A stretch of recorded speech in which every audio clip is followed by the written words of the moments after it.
This is the Sixth Man Show, an Orlando Magic podcast, with your hosts, Luke Sylvia and Jonathan Osborne, covering all things Magic basketball. By fans, for fans. Go Magic.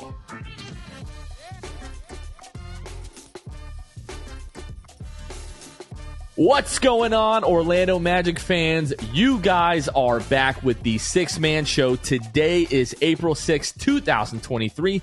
Jonathan Osborne here. As always, I am joined by my co-host, Luke Sylvia. Luke, what's going on, bro? Well, Jonathan, I've got a case of the kidney stone, so I've been better, to be quite honest. As you guys are listening to this, I'm probably getting things taken care of right now, but I'm happy because I'm getting this all taken care of before, you know, our announcement to follow here, which I'm really excited about for Sunday. I have no idea how to respond to that, so I'm going to blow right past it. As you guys are listening to this episode, this is episode 299. Yes, meaning our next episode is episode 300. We are going to be celebrating the end of the season. We're going to be celebrating episode 300. We're doing a special live broadcast. It's going to be an interactive live show where you all can be part of the show. So be on the lookout all across social media. We'll be tweeting and posting that link out on Sunday, also right as we go live. We're really looking to make this pretty big, so we're hoping that all of you guys will tune in. Luke, 300 episodes. I don't remember exactly what episode did you come in at? Before 100. I know that. I don't know. I want to say it was in the 70s or 80s, maybe before. But yeah, so we've done well over 200 together already. So it's wild that we're at 300 as the show. That is nuts to me. Well, it's certainly ramped up since we've gone to twice a week. Like for a long time, it was just one episode, 1 week. So you came in almost 2 years into the pod, like just short of that. So yeah, probably somewhere around 100, I guess. And then, yeah, like 300. To think that I've sat down and done this 300 times over the course of the last 4 years and a couple months. Like, it's crazy to say 4 years. Like, I can't believe that we've been doing this for 4 years. But obviously, as we talk about the end of the season, just a big thank you to all of you because, yeah, we're going to be at 300 the next episode. And I did find, Jonathan, I went all the way back on our YouTube. As many people know who listen to the audio platform or started listening to YouTube at some point, watching YouTube, we didn't always release our episodes on YouTube. The first, we have a Dinwiddie Cup promo, and then the next episode after that, Jonathan, that we posted, I believe, was Jonathan Isaac. The interview with Jonathan Isaac, the first one. That was episode 64. Oh my goodness. So, and I was on before that. So it was, I don't know, man. It had to be like 50. So actually, no, I started in the beginning of 2019. So you started at the beginning of 2020. So that makes sense March-ish. That we were a little bit past 50. Okay. Yeah. And then, yeah, I mean, you've been with me for 3+ years now and 250, like roughly episodes. Like that's just pretty crazy. So yeah, been a lot of fun again. So that's going to be Sunday night. We're going to go live at about 8:30. The Magic play at 1. Obviously, it's Easter. Everybody's got a lot going on with families and whatnot. So we're going to go live that night at 8:30. Again, we'll be posting the link everywhere. So if you follow us on social media, or if you don't already, get on social media and follow us, whether it's Facebook, Twitter, Instagram, wherever, so that you're able to follow that link and you can join the interactive show. It's going to be a lot of fun. Mostly it's just going to be talking about the end of the season and kind of breaking the season down and what it all means. But it's going to be a celebration, of 300 episodes. We're going to share some of our favorite moments from the show so far. So be sure to tune in. Again, that's going to be Sunday night at 8:30 Eastern. Going to be a lot of fun, Luke. And then you know what else is going to be a lot of fun? The Draft Lottery Watch Party coming up on May 16th. The night of the NBA Draft Lottery. We're going to be having another party at a to-be-determined location in downtown Orlando. So make sure that you mark May 16th. It is a Tuesday. Mark your calendar. Make sure that you don't have any plans that night because you're going to be hanging out with us and probably close to 200-300 other Orlando Magic fans. So it's going to be a fun night, Luke. Yeah, I'm looking forward to it, man. This time of the year, I know that eventually we are going to shift towards the off season, maybe not being as exciting because we're going to be, covering postseason runs, whatever it might be. But I'd be lying if I said I might miss it. I might miss the lottery watch party, the anticipation of it all.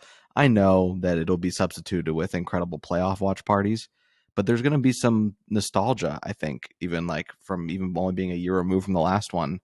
I'm really excited to do that, and obviously the thing on Sunday, our stream that we're going to be doing for the 300th episode. This is a really exciting time for us as a show, and I just hope that people will tune into that. They'll come to the watch party, and then obviously I'm sure on draft night, if it's at Amway, if they do a party there, who knows what that's going to look like draft night. I don't know how the Magic are going to approach that. There's just a lot of fun stuff that's going to happen this summer, and I think as a show, I'm fully expecting us to have some tricks up our sleeves this off season with whether it's guests or whoever it might be. Things can be a lot of fun, especially if we get the result that we want.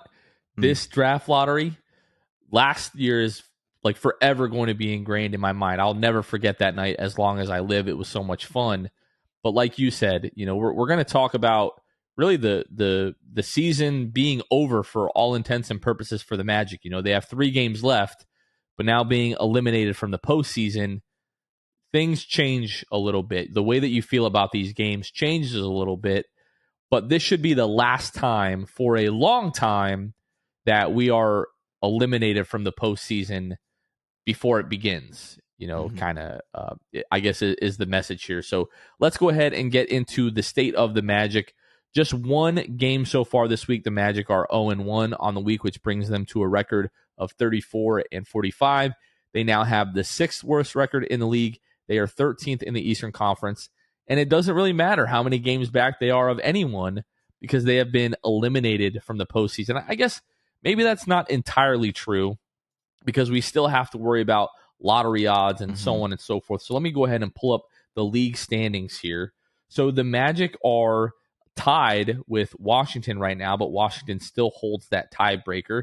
The Magic are a half game up on the Indiana Pacers. They're 1 game up on the Portland Trail Blazers, and they are 2 games back of the Utah Jazz, 3 games back of the Dallas Mavericks. And the Wizards are going to lose tonight, so that'll change as well.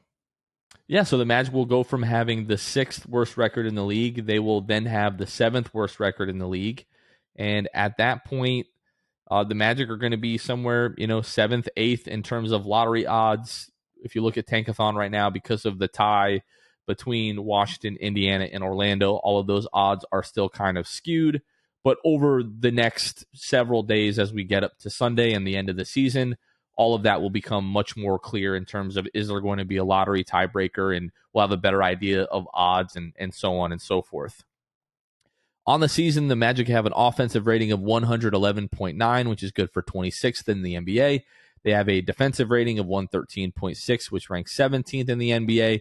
Their overall net rating is negative 1.7, which is good for 24th in the NBA.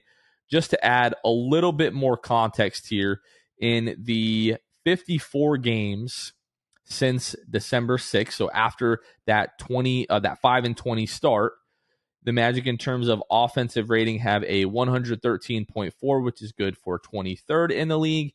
They have a 112.9 defensive rating, which is good for 7th in the league. And then the overall net rating, 0.5, is basically 16th, right smack dab in the middle of the league. So, and the Magic have a 29-24 record since that time. So playing just about 29-25, excuse me. So playing a little bit over 500 basketball. As soon as this team got healthy, Luke, and I guess we can start this discussion now that the Magic have officially been eliminated from the postseason. Since this team got healthy, they've been a good basketball team. Maybe not great, far from bad. 29-25 since getting healthy. 3 games to go. You have a chance to win a few more games there. The Magic are set to play the Cavaliers again on Sunday, who, if we go through the injury report, are literally sitting like every player of consequence.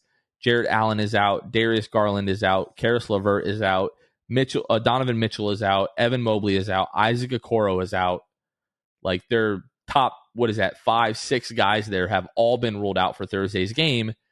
With a victory on Thursday, the Magic can secure a winning home record this season. They'll be 21-20 at home on the season, Luke.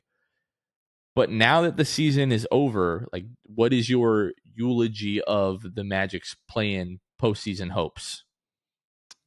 Yeah, I mean, also just to piggyback, you mentioned the home record. Not to mention the away record improved vastly from what we were used to seeing at the beginning of the season in that 5-20 start, especially. Magic were 1-11 on the road. Since that point, the Magic have gone 13-14 on the road. And then, so the implication is that the Magic, depending on how well they finish the season, can end up with, a very good road record. If you were able to win out, right? You're like you said, your home record is above 500. If you win and win against Cleveland, then if you win your game against Brooklyn and your game against Miami, both on the road, then if you take away that 1-11 start, you're over 500 on the road. This team made such incredible strides this season that it is very hard for me to be upset with missing the postseason. Because when the record was 5-20, I didn't think that we would be playing meaningful basketball come January. That was a lot of ground to make up. I definitely didn't think that they'd be playing meaningful basketball come March. So just the fact that this team just competed and it really became the DNA of this team was super incredible to see. That Mosley never faltered. This team never faltered. They only continued to support each other, have each other's back. Someone was always stepping up. There was never a time where it was like the whole team is trash. And we've had a lot of that in the past. After the 5-20 start. Correct. You have a bunch of dudes that are just stepping up night after night, having a big game, whether that's Markelle, whether that's Wendell, whether it's Jalen Suggs, did that a fair share, more than people probably want to give him credit for. Obviously, Paolo, Franz, Mo Wagner. Like, you had so many dudes that stepped up and had big games this year. Cole Anthony. So, I mean, like, it just hats off to this team, man. They're young, had a terrible start to the season, and still being able to play meaningful basketball come the end of the year was more than impressive, and I'm more than satisfied with how the season shook out as a result. It's definitely bittersweet because you just look back at that 5-20 start and you're like, man, even if you're like, 12-17, even if you're playing and you're losing a lot of games, you just can't lose like 4 out of 5 games, for the first quarter plus of the season, and then really expect to do anything in the postseason and make a run. And the fact that it took 79 games for the Magic to finally be eliminated, when we've been saying that the season is over for probably the last 3 weeks, right, probably close to a month. You had to get off to a good start after the All-Star break, and the Magic just quite frankly didn't. You come back from the All-Star break, you have the win over Detroit, which you barely beat Detroit, by the way, 108-106. And we were like, is this kind of an omen of things to come? Or was that just, you had 9 days off, kind of a weird game? And then the very next game, super important against the Indiana Pacers, like that meant something in the standings, and you have a 13-point loss to the Pacers at home. And then you just kind of win one, you lose one, you win one. Then you have a 3-game losing streak at home to Portland, Milwaukee, Utah. You have the big overtime win against the Heat. And then the West Coast road trip comes, and that really just like effectively, ended the season. So, but to your point, for it to be April 6th, and we're sitting here talking about like the Magic have now just barely missed the play-in. That was the message from us back to the preseason, Luke, that if the Magic are competitive and they're playing meaningful games into March, into April, if you have a chance to make the play-in, that's a successful season. If you would have asked us back on December 5th, sitting there 5-20, Like, what would you guys say if the Magic just barely missed the plan? There's no way I would have believed you that that was a possibility, the way that the team looked and the way that they were playing at that point. Mm-hmm. The fact that they stuck with it the entire way, like through the losing streak, kept telling each other, kept telling everyone, we're not that far away. Like, we're right there. Like, we're in these games. We're barely losing games. We're not that far away. And at the point, it's like, y'all just lost 9 games in a row. What are you talking about? You're not that far away. You're 1-11 on the road. You're 5-20. What do you mean you're not that far away? And sure enough, they follow up 5-20 with that 6-game winning streak, and then essentially have played 500 basketball since that win streak. And I couldn't be more proud of this team. When you look at the roster, like the makeup, the talent that we have on this team, when you even look a little bit deeper, when you look at the character of the guys that we have on this roster and on the bench coaching, Jamal Mosley, it's just a testament to resiliency that they've been talking about the last couple of days. And we went through a whole season last year, 22 wins, 60 losses. And all throughout the season, the one thing that we could point to is this team, they fight every single night. They don't give up on each other. They don't give up on Jamal Mosley. And 5-20, when it could have been pretty easy to say, hey, we suck again. Are we going to win more than 22 games? Who knows? And just kind of hang your heads, and I don't know, you end up 5-30 somehow. Who knows? Yeah. But the Magic fought all year long through each one of these games, even the last couple of weeks when it looked like they weren't going to have a chance to make the play-in. And now with 3 games to go, now you're finally out of it. I don't know how you don't look at this team and think that this season was an overwhelming success. Yeah, and that's the kind of the where I'll leave it to is NBA University. Shout out our boy Stephen Kagan had an incredible tweet. He's a Magic fan, right? And so he does push Magic agenda when it is there, and I really appreciate that he's sharing that with his 80,000 followers. But his tweet says this about the Magic, about their last 54 games that obviously we've been talking about. He says the Orlando Magic are 29-24 in their last 54 games. That's a 45 win pace. Paolo and Franz are playing winning ball as 6'10 ball handling primary scoring options at 20 and 21 years old. Fultz is blossoming. WCJ is awesome. Ton of other fun young guys. Likely 2 lotto picks. Lots of cap space. The future is bright. And I'm just happy to see that people were receiving that well and that people were talking about the core of the Magic and how bright the future is. That tweet got 1,700 likes. There's a lot of eyeballs out there that weren't Magic fans liking that tweet. 45 win pace, that is what really resonates with me when you look at this, right? Obviously teams have a couple, games left in the season, because you can't exactly pinpoint where that would put the Magic, but you can guess that it'd be, somewhere between 6, 7, 8 spot. That's a team figuring it out, right? Like they figured it out after that 5-20 start, but you have to believe that the team will be better next year. So not only can they be from start to finish a team that is a 45 win type of team, could they be a 48 to 50 win team next year? I don't know, and I hope that they are, and I think that the stats show it is a real possibility. So that being said, Jonathan, I can almost guarantee you I will be smashing the over win total for the Magic, no questions asked, because I just know Vegas, as good as they are, they're going to look at the season, the record, just like the year before. They're going to look at the record. They're going to look at the injuries as part of the reason this team can't stay healthy, whatever it is. If that win total is 35 over under, easy. If that win total is 38, easy. I'm taking it. And I'm not looking back. I think this team can make a lot of noise next year. I think everybody listening to the show right now probably shares the same sentiment. But it is awesome to see people noticing that now. So we'll see what happens, and we'll see how things shake out next year. But this team, the future is bright, like NBA University noted, and all of the stuff that we have going for us. Yeah, man, it's going. Next year is going to be absurdly fun.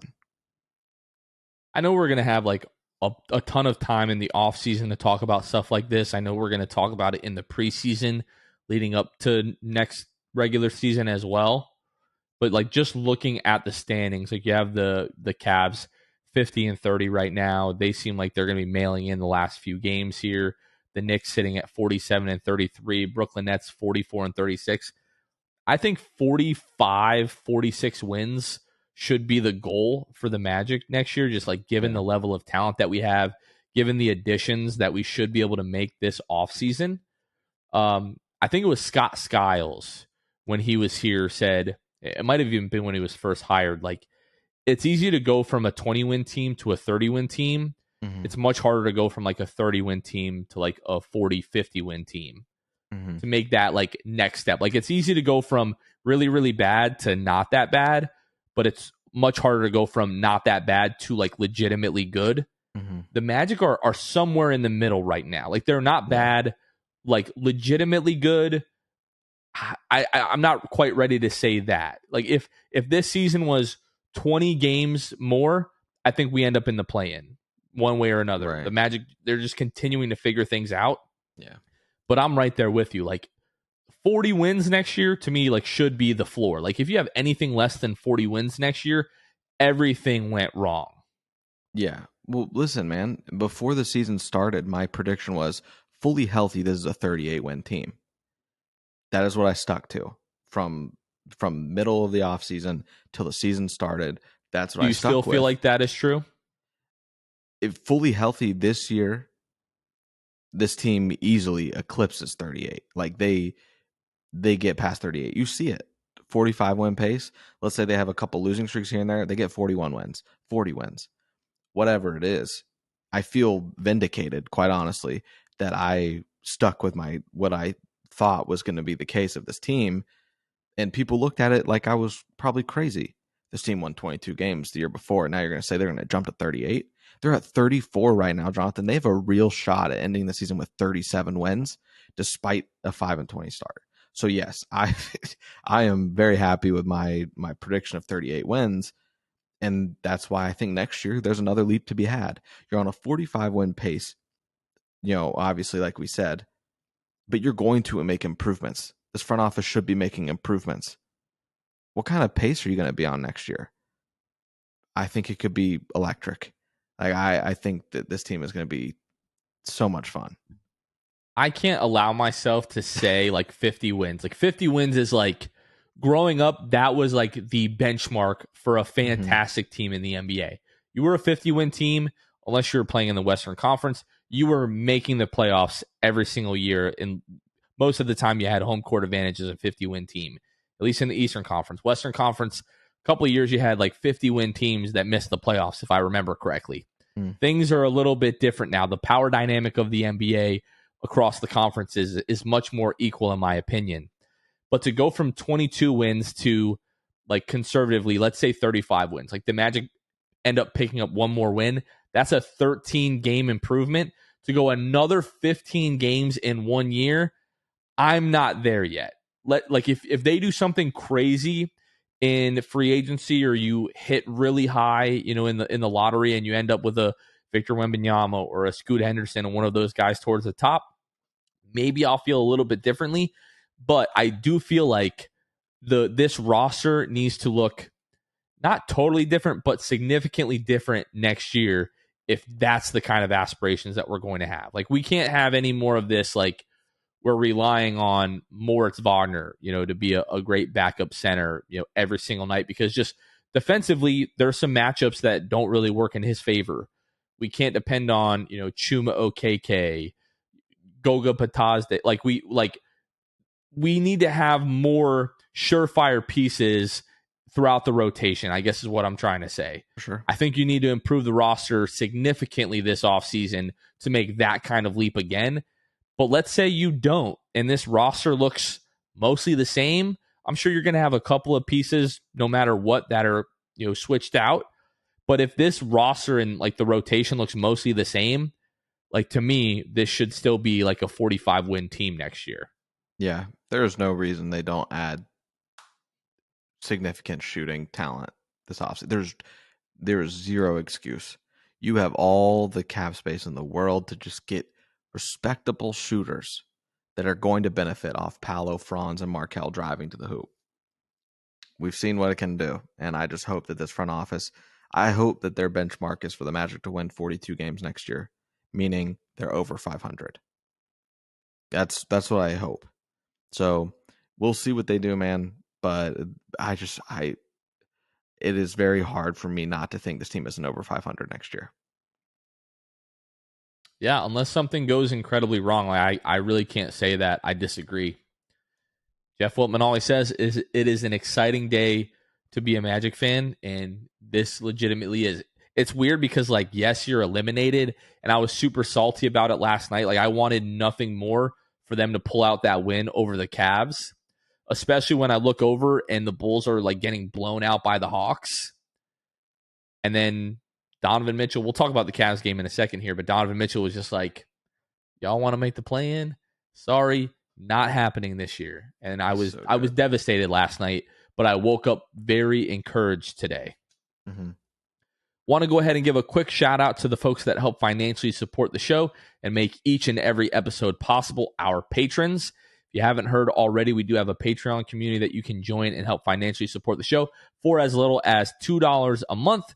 Again, we have some other benefits as well that you can join if you wish to go a little bit further and help financially support the show a bit more. But we shout out our brand new patrons on every episode whenever we have them.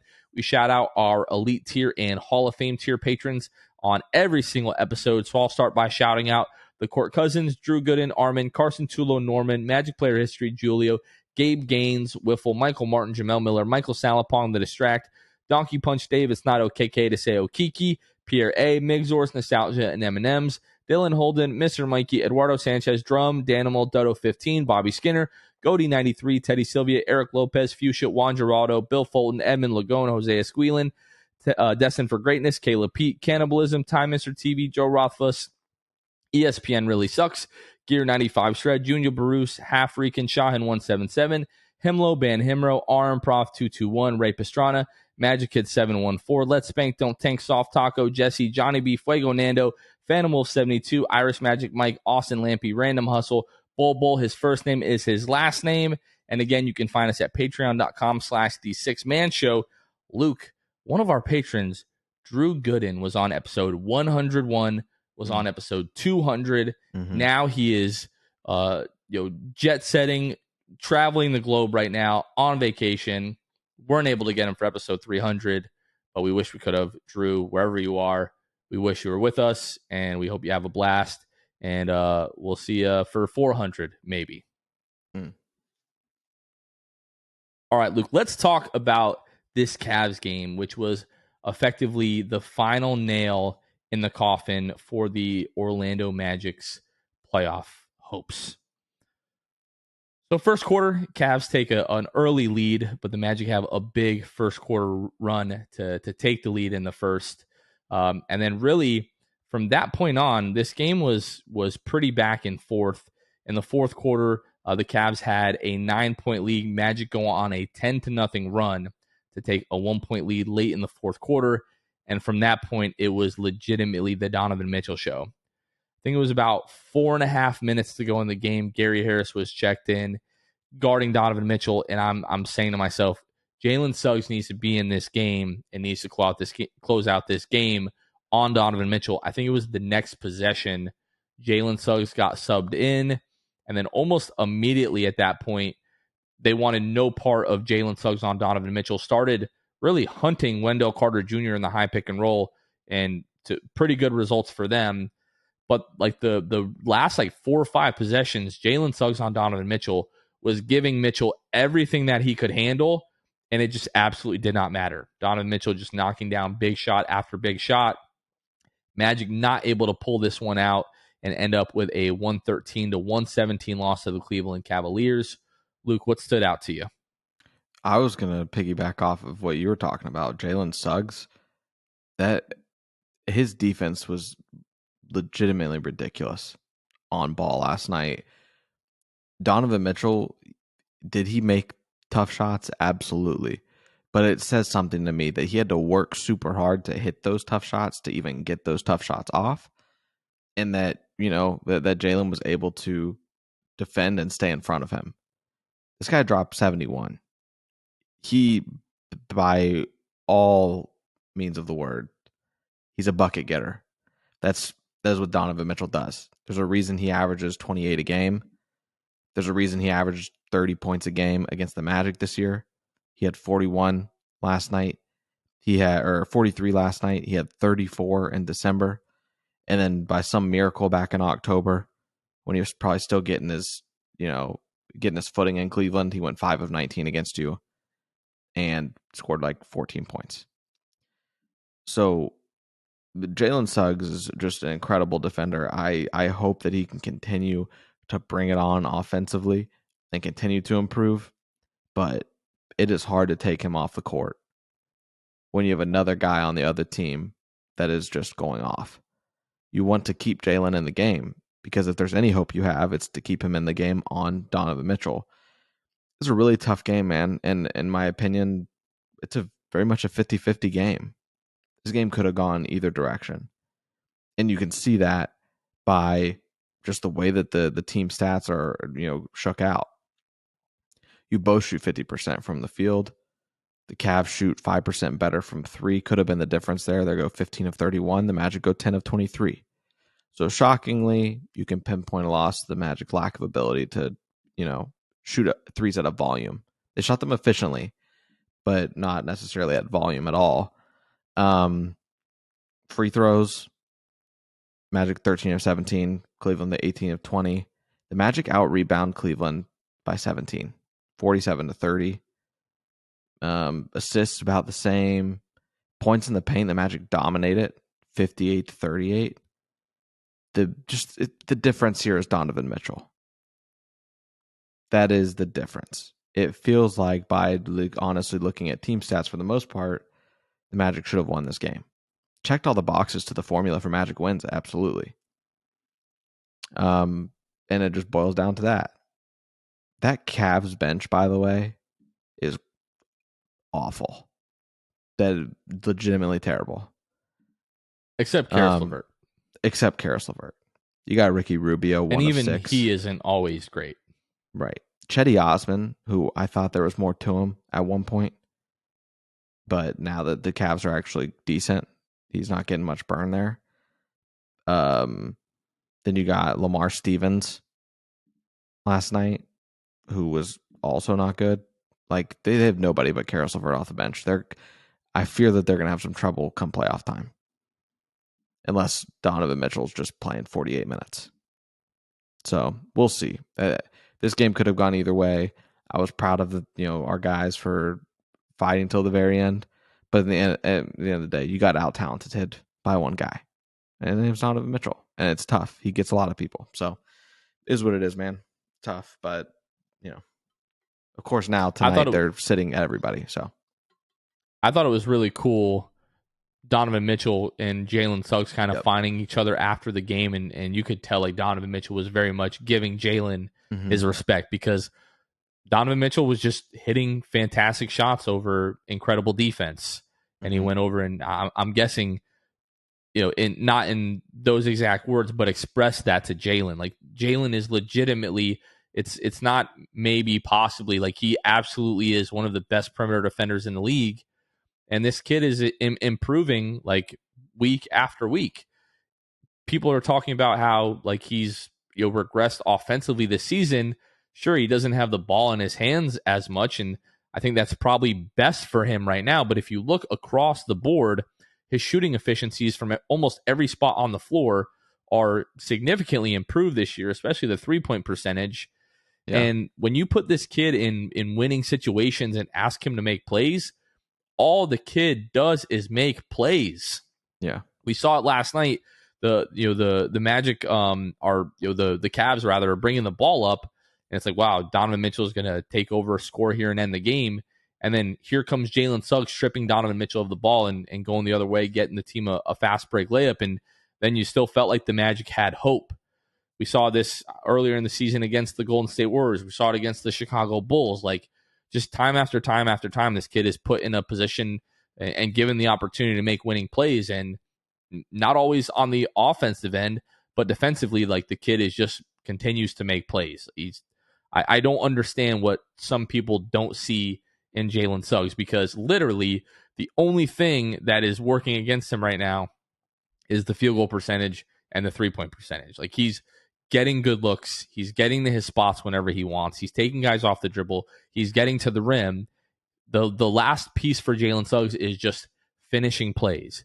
If he can finish plays, like, I really don't see like what this kid's ceiling is. Like, he can be as good as he wants if he can work on finishing plays. Like, we talked about this with Cole Anthony forever.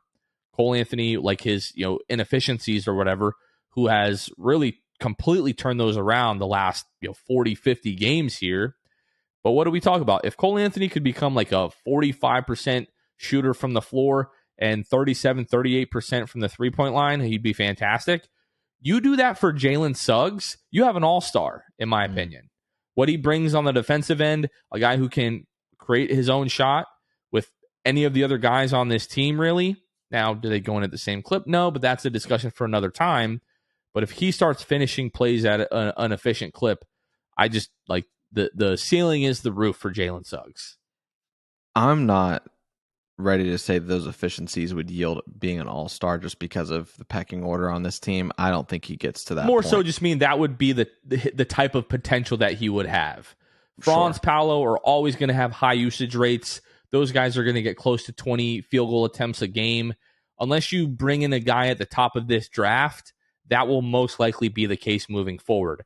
Will he ever have the numbers? Unless the Magic are like a 55, 60 win team and they do the thing where they're just kind of handing out all-star nominations to the entire starting lineup like we've seen in the past, most likely will not happen. I was more so trying to make the point that he could be that kind of player. I think that I'll piggyback there off of those efficiencies. Essentially, you said 38% from three, 45% from the field.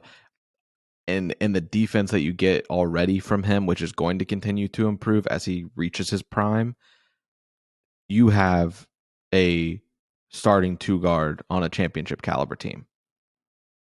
It doesn't mean he's an all-star. That's facts. But it means that he is a legitimate shooting guard that is not a liability if he is able to reach those efficiencies. I think with the jump that he showed, and listen, there's going to come an episode that we have this offseason where we look at, since this is such a young team, I'm sure there will be an episode where we look at, okay, what did they do last year? What did they do this year? Where did we see improvement? Where did we see maybe some ways that they can still improve? The Jalen Suggs segment is going to be one of my favorite because he has had such an incredible second year compared to his first. He went from not really having me on the Jalen Suggs train to me being willing. That's an understatement. Not having me at all. There we go. But he has won me over this season. And I think that's what he obviously is setting out to do, is just be who he knows he can be as a player. And I think that maybe, he plays only 23 minutes, 24 minutes this year instead of 27 like last year. He shoots a few less field goal attempts a game. He shoots 0.4 threes less a game. I think that is fine for him.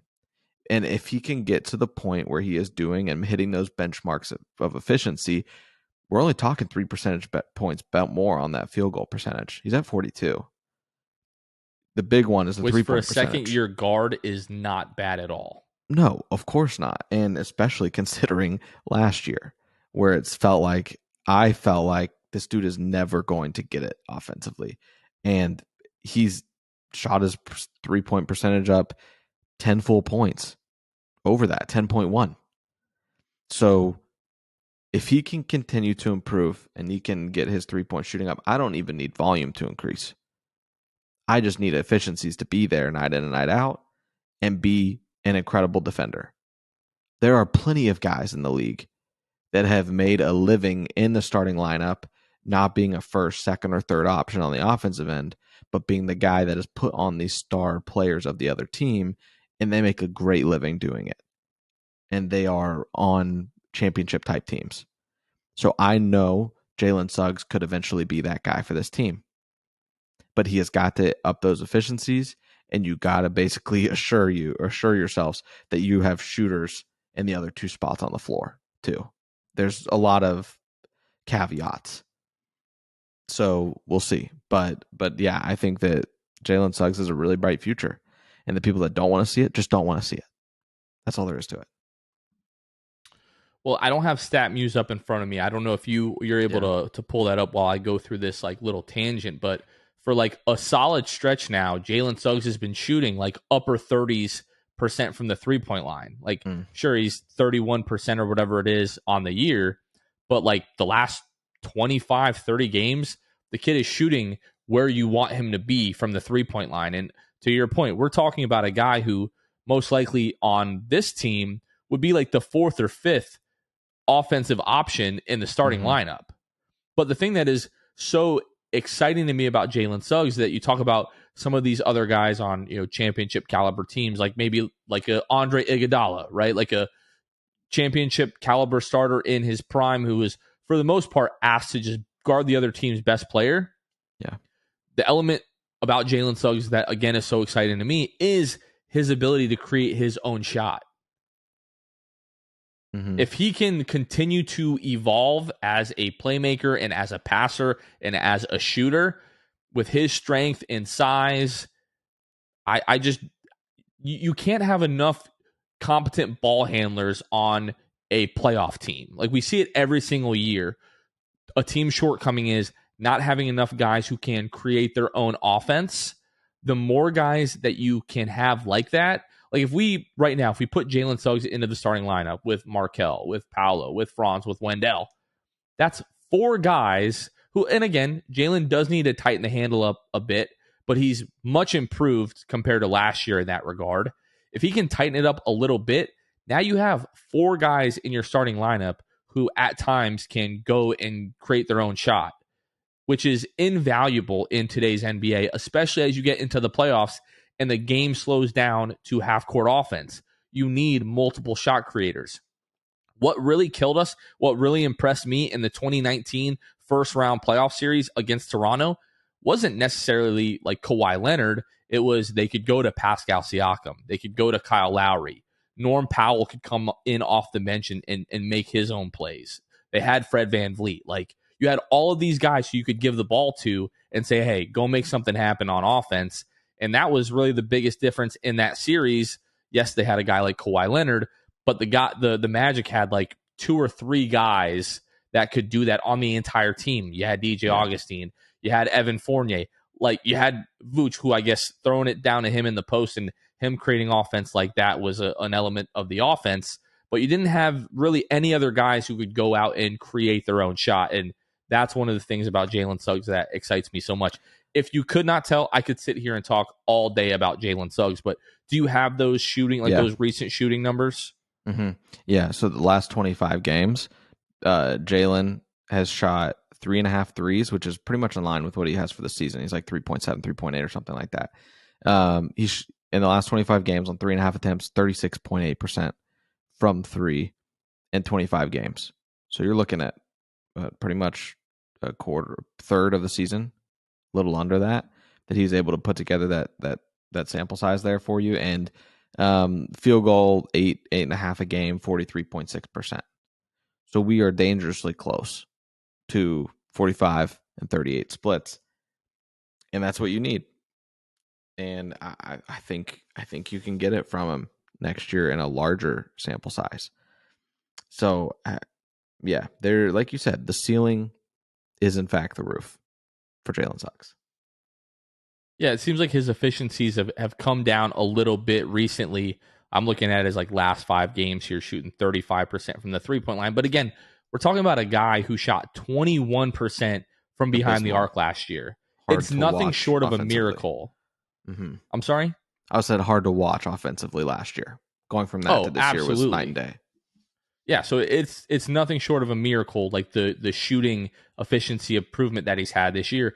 And he didn't even have a healthy offseason at all last year, was rehabbing the ankle for most of the offseason. So let's get Jalen Suggs through the last 3 games here, get him healthy and get him in a gym and just shoot all offseason long. And let's see what he looks like come the end of September for training camp here. Speaking of waiting until next training camp, even a little bit further than that, after the next 3 games here, we're going to have to wait to be able to use that Papa John's Magic win code, which right now, folks, don't forget, every day following Magic victories, you can get 50% off your online order from Papa John's with code Magic Win. 3 games left in the season. If the Magic win, you got to use that because we're not going to be able to use that code for quite some time. All right, Luke, as we've talked about NBA draft lottery, let's shift our attention here to Tankathon. So I don't even know that it's really worth going through a lot of these percentages here right now. Washington, Indiana, Orlando, all tied with a 31.9% chance of jumping into the top 4, a 7.5% chance of ending up number 1 overall. But again, that's really not how it's going to work. There's going to be tiebreakers that the league would run in the instance that Washington, Indiana, and Orlando are all tied in terms of record at the end of the season. However, I'm still going to go ahead and sim the lottery here one time, and the Magic end up with the 2nd pick in the draft and the 12th pick in the draft, getting in that Bulls pick conveying. I will take that all day, Luke. I'm starting to get a little bit nervous here. We've had a lot of Tankathon luck in the early goings here. Like more often than not, we're jumping into the top 4. That was not the case last year. Somebody asked if we were going to wear the same thing to this year's draft lottery watch party. And I'm not superstitious. I'm a little bit stitious, though. I have been thinking, am I going to wear the same thing, which was my Orlando Magic Shaq jersey, like the champion jersey, like the vintage retro jersey. Because I wore it because he was the first number 1 overall pick, in Orlando Magic history. I wore it for good luck. Part of me wants to keep the tradition and wear the Paolo this time because, he brought us good luck last year, and maybe that will carry forward. But yeah, I would take 2 and 12 all day. Yeah, and to answer kind of that question too, last year I don't have a Shaq, or Dwight, or like I don't have any number 1 picks, right? But so I wore simply a number 1 that I did have, which was Jonathan Isaac. I might just have to do it again for the sake of it being what I wore last year. I want to get as good results as possible. A little stitious, as you said. There is one thing, Jonathan, that I wanted to address, kind of my opinion now of that Bulls pick. There is, as it stands, with them at the 12th spot, basically, there's an 8% chance they jump into the top 4. That is the number we want to avoid. We don't want a top 4 pick from them. So right now they're at 12. Is it really the end of the world if they are 15th? They are out of the lottery, and we get the 15th pick solidified. We don't have to worry about it on lottery night jumping. We just know for a fact we are getting at the 15th pick in the NBA draft. I think I'm all on board with it. I don't want any chances. We had a 14% chance of getting the number 1 pick last year. We got it. If they have an 8% chance to get in the top 1, I don't know if I want any, or to get in the top 4. I don't know if I want to mess with it. I think I might start rooting for the Bulls. Am I crazy?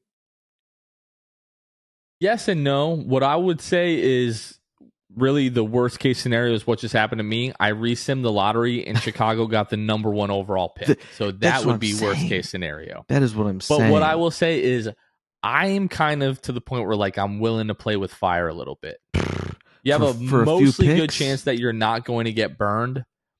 Yes. For the absolutely difference yes. between If it's the 12th and difference 15th? between getting Grady Dick in a Magic jersey and not, I am willing to take that risk. I've got to say, it's such a crapshoot. And if someone is going to nail a 15th pick, it's Jeff and John. But if you were told, like, hey, like you have a 92% chance, like, of this happening, you're gonna feel pretty good about that. Of course. And but what about I 100%? can't help but think about the reaction at the draft lottery watch party when like the 11th pick comes up, and with the 11th pick, the Chicago Bulls, and then everybody goes crazy because we kept the pick, and then we just continue the build up. That's fine, but dude, what if they're not there? Oh, I'd be then sick. It's gonna be really sad. I'd be so sick. I think I'm gonna take the conservative approach here, and I'm cool with 15. I'm not gonna be greedy. I don't want to get screwed. I just want 2 picks, because what if Jeff and John are just wanting to trade off of it? The absolute worst thing that could happen is if 4 teams jump into the top 4 over the Magic, and the Magic don't get the Bulls pick, and they end up with the 12th pick. That is the worst possible scenario currently. Oh yeah, you're screwed. So that would be an absolute disaster. Now, that is incredibly unlikely. Like, the Magic were more likely last week to make the play-in things have happened than they would of that happening to them. That would put me in a dark place, I think. For sure. Just Bulls. On the other hand, though, I think I would be okay because I would remember, oh yeah, we have Paolo Banchero and Franz Wagner on our team. I just keep going back to that theory. We talked about it last week. If you have a guy who can be a top 10, 15 player in the league, and you have another guy on your team who's capable of being an all-star, that's enough to win a championship. You have to build the right team around them, but we have 2 guys that I am totally confident are going to be studs for the next 10 years. I gotta stick with the Bulls 15th pick thing. That's just gross. That is what it is, man. They've screwed us. They're not giving us a good pick. Low-key cowardice. They're not giving us roll a good the pick. Dice. Oh. Let the boys hang out, man. Roll the dice. Oh. You know what I'm saying? I don't know. All right. Looking ahead, 3 games left on the docket. Thursday at home versus Cleveland. It's Fan Appreciation Night. If you're in the area, make sure to be at that game at Amway. It's going to be the final home game of the season. The Magic have a really good chance here of ending up the season with a winning home record, which would be the first time since 2020, which was the COVID-shortened season where the Magic went 18-17. But then the year before that, the 2018-2019 season, I think they went 25-16 at home, which, to be quite frankly, I forgot that the home record was quite that good. I remember they were fantastic at home, especially like the last half of the season. But yeah, 25-16, what I would do for that again at home. But yeah, big game at home on Thursday versus the Cavs. Then the Magic hit the road. 2-game road trip to end the year at Brooklyn on Friday. That game will tip off at 7:30 Eastern. And then on Easter Sunday at Miami, that game is going to tip off at 1 o'clock, Luke. Yeah, and then the season's over. The season has flown by, man. Really has. Really has. Well, the 5-20 start did not fly by. Let's get that straight.